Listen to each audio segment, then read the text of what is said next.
Hi, I'm Vicki Hoth from Handi Quilter. Welcome to HQ Live.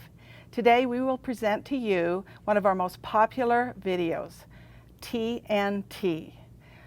What is the biggest question you have or the biggest issue you have? Usually, before you get started quilting, we want to know how to take care of our needle, how to place it in the right direction, how to get everything right there. We want to know about the needle. We want to know about threads, what threads to use, with what needles to use, and we want to make sure the tension is right. So we have one of our pre-recorded videos that we want you to watch today with me, and I will be here, my team will be here with you answering your questions. So if there's something on the video that you don't understand or you're like, what? I didn't get that. Type in a question to us. We will shoot it right back to you because we are here for you live today. But before we get started on the video, I want to talk a little bit more about needles. I have two needles here. One of them has a flat side to it, and one of them is completely round. So the flat one is for our domestic machines. And you can see I have a domestic machine here. This is our HQ stitch. Those are the type of needles that go in that we use with our domestic machines. That's the machine that we use for piecing and before we get to the quilting machine. So I'm going to put that one aside. We know what we do with that, and we do not use it in our long arm. Okay, the next one is my round shank, completely round. Well, that flat needle, the needle that had the flat side, that always gave us the indication of how we get that needle up into the needle bar. Well, this one doesn't because it's round. And so do I put the groove down the front or do I put it down the back? Do I put the scarf down the front or do I put it in the back? So the groove, of course, and you'll see this on the other video that we're doing today, but just a reminder that groove is for your thread. That slides, that thread goes right in there. You want to make sure you match up the needle size with your thread size, okay? So just so you know, round and flat. Round goes with our long arm machine. That's what we want to do. So now we're going to go to actually the machine itself. We don't need this big needle. We're going to put it away. And I want you to look at a couple of things that were on our needle bar. This is the needle bar. You can see the needle bar. There's no needle in it, but you can see there's a hole right there. And I'm going to take a screwdriver here and just point to that. And I can actually put my screwdriver right through that. Do you see how that goes? Well, that's a sight hole. And that sight hole is for you to know that your needle is all the way up inside. Let's go ahead and place a needle in the needle bar, and you can see as I place that up, you can see it fill that sight hole. And then I'm going to use my old needle and place it in the eye of the needle, and when I rotate that needle, I can get it exactly in the 6 o'clock position, making sure it's pushed all the way up in. And then I can use my finger right now and do a finger tighten. And then from there, use my Allen wrench to tighten that, okay? All right, so we have 3 different styles of needles. We have a standard sharp point point needle. We have a ball point needle, and we have a high-speed needle. And they come in different sizes according to the thread size that you're using. If you're using a fine thread, you'll use a smaller needle. If you're using a heavy thread, you'll use a larger size needle. So we have these different size needles. You can find them on our website or go to your local retailer and find them. Now it's time for the video. Let's move on and let's see all of my educators. We're going to talk about all those things that you have questions about. Ask us questions, type a question in. We'll answer it for you today. Enjoy our video.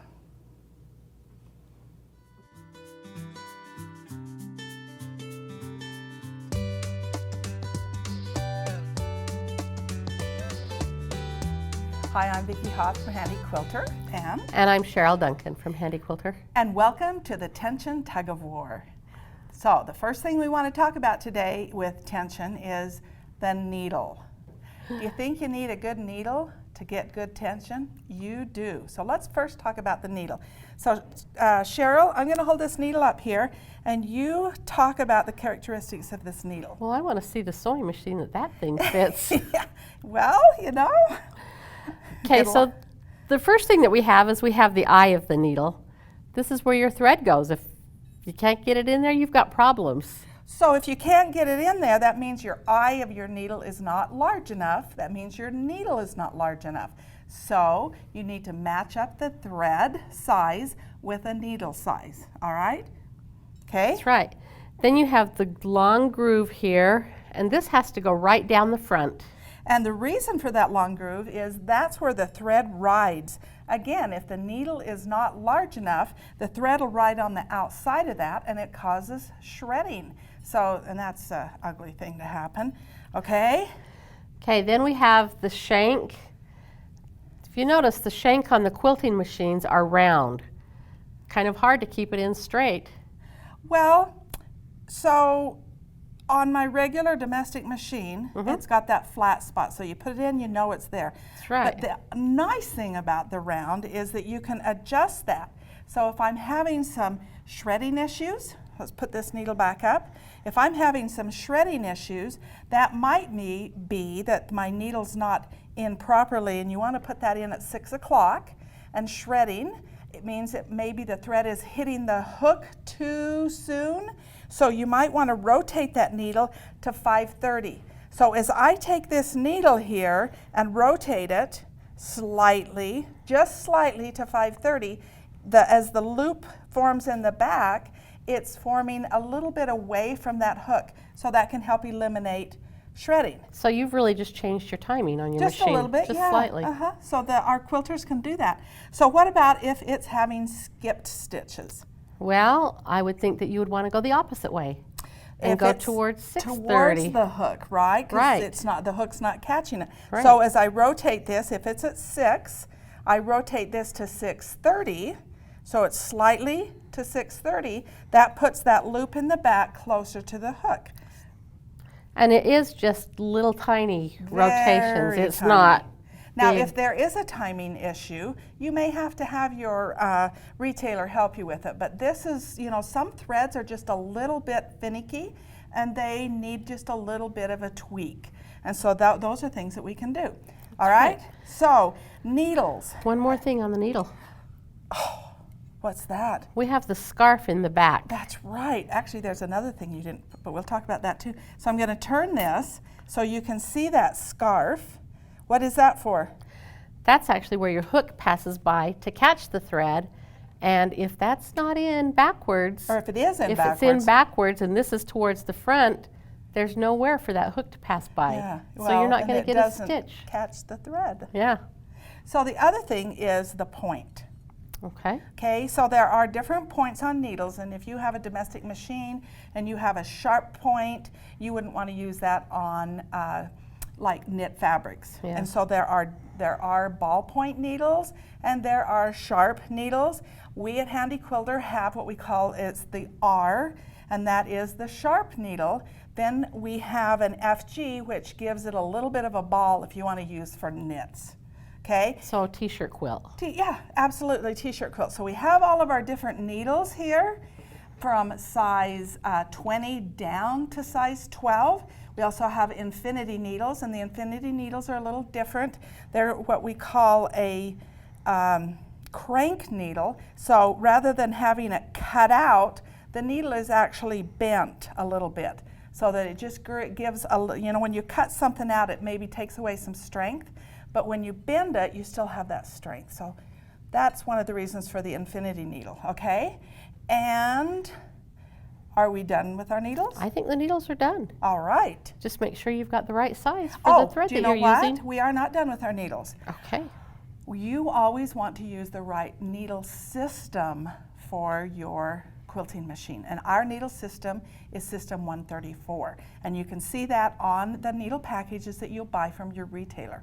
So that's the last thing I wanted to say on this. All right? Makes a lot of difference to use It the does. right needle. It really does.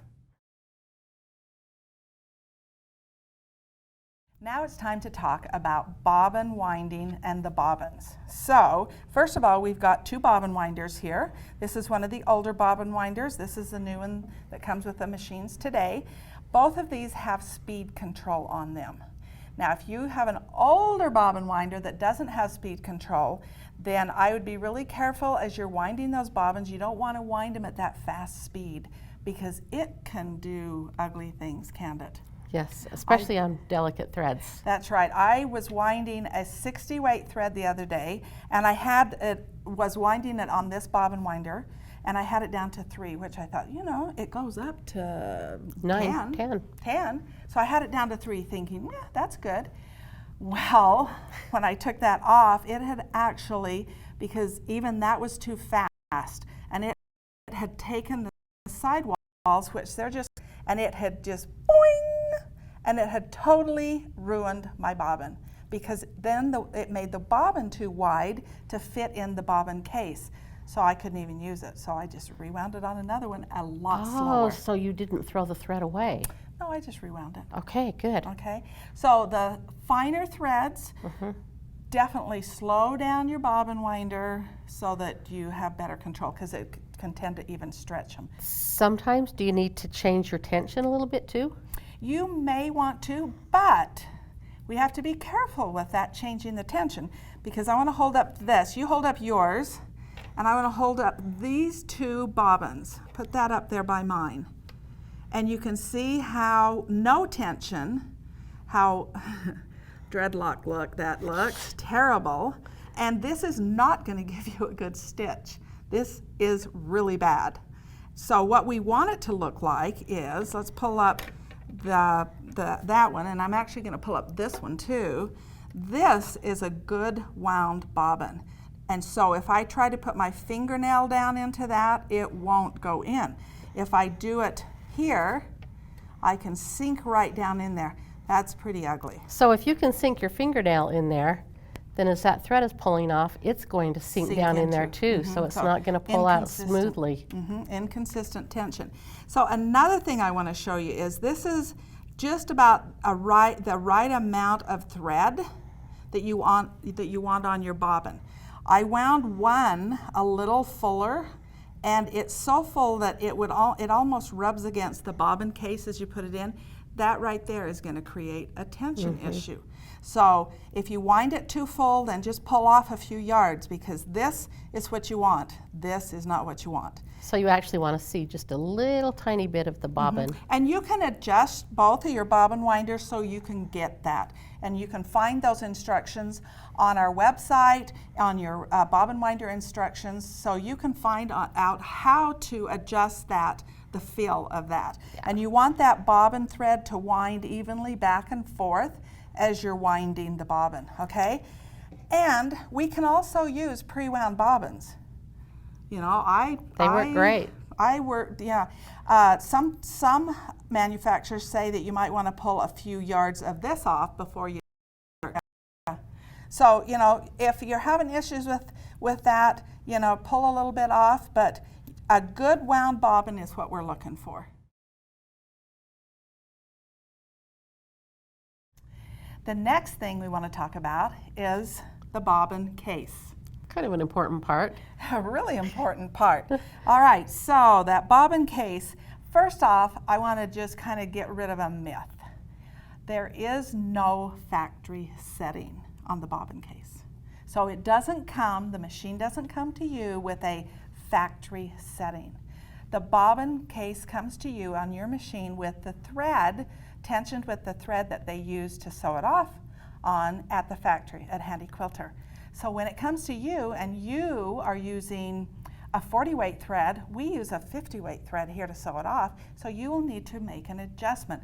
That's the nice thing, that we get to make adjustments on our bobbin case so that we can use all different threads. Yes. So like threads, monofilament thread, if you want to put in your bobbin. I never put monofilament in my bobbin case, but some people do, but I never do. A fine thread, like a 60 weight thread, which is a nice bottom line thread. Yeah. That's the name of the thread, by the way, bottom line. But there's also 100 weight threads, silk threads. So fine threads, or I want to use a really heavy thread because I want that thread to really show on the back of the quilt as well as on the front. So those are the reasons, you know, and you can do that because we're going to teach you today how to adjust your bobbin tension. And you want to test that and check that every time you change your bobbin. Even with the same thread? Even with, oh, let me show you something. Even with the same thread. So I went around, we have 21 or 2 machines in our studio. So I went around, we just had a retreat and retailer training, went around and found some bobbins bobbin cases that had been used a lot and had been using a linty thread. So I'm going to pick this up, and first off, I'm going to just show you right here. What did you call that? It looks like your little pink bunnies in there. Yeah, a little dust bunny there. Yeah. Right? Okay, so that's in there. So we definitely need to clean that out, and you can use your lint brush and see how that just cleaned right out of there. That's a lot of lint. That is. Would that make a difference in tension? I would think so. I would think so too. All right, because look under here.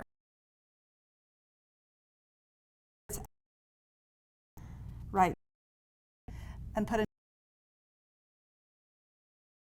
popped out. That groove, and on the outside here, then there's no tension either. Yeah. So you want to make sure that's just right down inside there. Now, let's put a bobbin in and let's see what our tension looks like here. Okay. So we put it in so that the bobbin, as we pull this out, turns clockwise, and you can see how that turns. It's turning clockwise. Okay. Underneath that tension spring, so let's do this again. One more time. Place that in so that it goes around in there, and then bring that up through that groove and underneath the tension spring. So as you're holding that bobbin in front of you, it actually comes around the top and down the right side. Mm-hmm. Yeah. And then it will pull out clockwise. That's the proper way to put it in. Okay. Okay, let's break that off. Now it's time to tension. Okay. And let's see. So what you want to do is you want to lay this in your hand. And if you're left-handed, then lay it in your right hand. If you're right-handed like I am, I'm putting it in my left hand. I'm going to pull out the thread, and I want it to lift off, up, stand up in my hand. I think you got a problem. I think I have a problem. Okay, Yeah. so it needs to be tensioned tighter, right? Yes. All right, so this screw, there's 2 screws there. Not this one, but this one with the ring around it is the one that I'm going to be working with. And it's righty-tighty, lefty-loosey. So, do I need to tighten it or loosen it? I think you need to tighten it. Okay, so I'm going to go ahead and I'm going to tighten that. And usually, this is just like a tick on a clock adjustment. This one may take more because it was pretty out of adjustment. Yeah. And so I'm going to tighten that. And I did it about a 1/4 turn on this one. And it stands up, but it's not enough. So just a couple more turns. And for most machines, you know, that more. See, it's okay to keep tightening that. So what's going to happen if you tighten that too much? Well, if the lint was still in there and I think, oh, that's got no tension, and I just keep tightening it, what can happen is this tension spring right here is So it's going to come up like this. Yes, stand straight up, and then it's like, why isn't this working? So you need to loosen it back, take your lint out, loosen it back up, and then it'll kind of slide back down. So we still have, ooh, that felt, oh, that is perfect, perfect.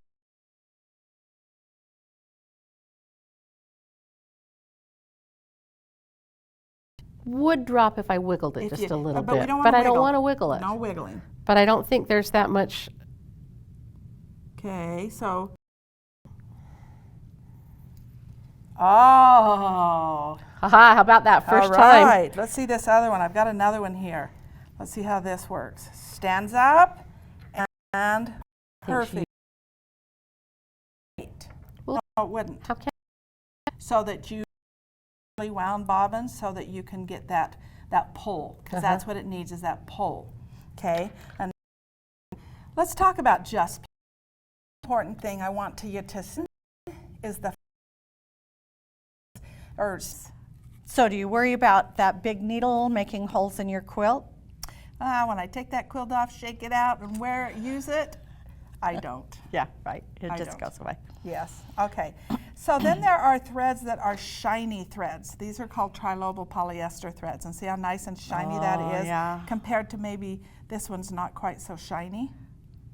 Yeah. You know, and those are really fun threads to use. These are like embroidery threads, but they're fun to use and they make a beautiful stitch. And they just add to the quilt. And those are ones that you use because you want attention to your thread. Mm-hmm. Yeah. Then there are threads that are, this is a polyester thread too, has a little bit more lint on it. This one is a black that's kind of a green, I guess, in that color. But great workhorse, this is an Omni thread from Superior. It's our great, I call it the great workhorse thread because it just does everything. Yeah, it's great for an edge to edge, and that's a lot of what you use, but it works for everything. It takes more tension. It'll accommodate a tighter tension. Okay. Then we have heavier threads. This is a 19 weight thread, which is a cotton, and so that's a harder thread. Obviously, this tug-of-war that we've got going on, it's going to take more to break that. Right, and I think we talked about that you don't necessarily have to have a heavy thread in the bobbin just because you have this heavy thread on the top. Okay, good point. So let's go to this green thread. This is basically about a 40 weight thread. Mm-hmm. And I'm going to put this pre-wound bobbin in with it, which I am matching the color. And it's really, I feel, very, very important to match the color so that you have a better stitch, because your quilting machine is a different machine. It's not like your domestic where you're just going in a straight line. Your quilting machine is moving from corner to point, moving, and you have a chance of that. And those. Good match. So let's go back here then. What about this? What thread color would I choose? Because you've got some. So you've got a lot of variety there. I don't like to use the monofilament in the bobbin because it stretches as it goes on, and I just as soon would use a color that kind of blends with all of those. So maybe the yellow or the lighter orange. Yeah. That would go. And I kind of look at my fabric too, and how's it going to blend with that, rather than, if it does come with your thread. But if they match it, so I think too, the bottom plain flat. Seeing how you can catch that thread with. So again, you don't need to do one thing. I want it. Yeah. And the perfect tension. And this perfect tension looks really good right there. And as it goes into here, it still looks really nice, and that thread almost picks up the color of the fabric. So that was 3 full turns to get a really fine thread to work, which is a 100 weight thread, the finest thread you can use other than monofilament, which would be the same thing, very lightweight tension. Yeah. Okay. Now, sometimes this thread, or slippery threads I call them, so like trilobal polyesters, sometimes I've had them, glide is a thread that sometimes I've had this happen, is it wants to pop out of the tension disc, just random pop out and back in, just frustrating, and it flips a loop. So then you have this loop on the back, or a loose tension at one time, and then it goes back and it's good tension, but you have to rip out the whole quilt or that pass because you've had that intermittent tension issue. So Vicki has a cure. So do you want to hand me that turquoise thread there? I tried this once because I was having this issue with my thread at home on my it was either glide, I think it was a glide that I was using, and I just was having that pop out every once in a while. And I thought, now, how can I stop it from popping out? And I thought, well, if I wrapped it around that tension one more time, it can't go out. But by wrapping it, that adds tension. So then I had to loosen my tension. On the top or the bottom? On the top. It's only a top thread issue. Yep. So I had to loosen my top tension knob and back that off a little bit, and it was perfect. And it never did ever pop out again. So anytime I use those shiny threads like this, it's just beautiful to use on some quilts, but it just kind of gets just that little slippery. So that's one thing that I have found. We get calls from quilters all the time with that very issue, and when we tell them to do that, it solves it every time. So it's a good thing to do. So every single place that your thread touches, it adds tension to it. So like if you go around that 2 times and you've added that tension, then you might change like how many holes you go through, or instead of going around, you can weave it through. You know, one of our educators in the field recommended that the other day to someone, to say when you wrap it around, it does add tension.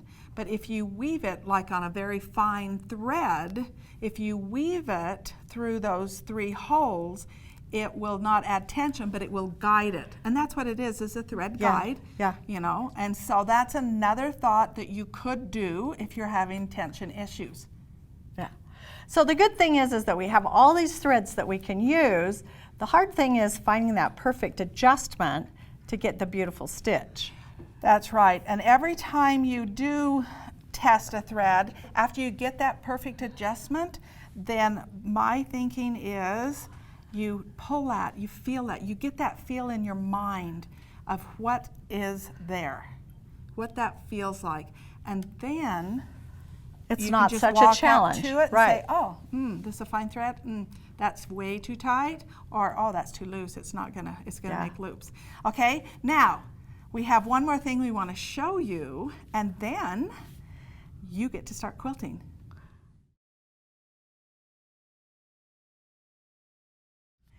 The next thing I want to show you is, or talk to you about, is last November 2014, all of our machines started coming out with a new feature, and it's called the Easy Set Tension.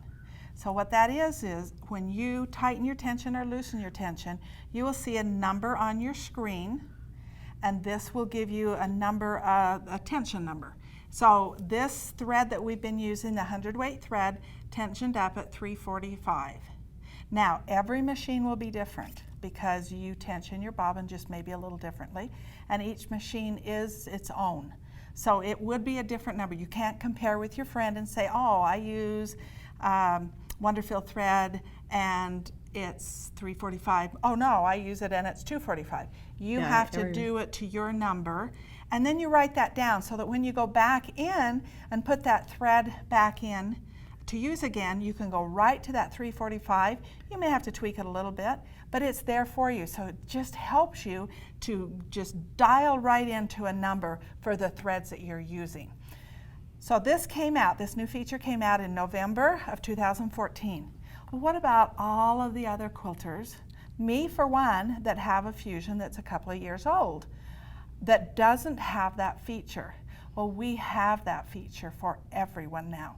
You can add that easy set tension to every one of our machines, not the Infinity, because it has the easy touch tension, which is a different feature, but the easy set tension can be added to every one of our machines that don't have it today. So, good news, everyone can have that feature. Isn't that great? Oh, everybody has, at least you know where you start, and then you can make an adjustment. Yes, and so this add-on feature will be you'll replace your tension assembly, and you'll have a display that you'll attach to your handles that will display a number, and you'll be able to dial in your number for every thread you use. So it's a great feature, and tension is our friend. There is not an issue with it. We can make it work and have beautiful quilting.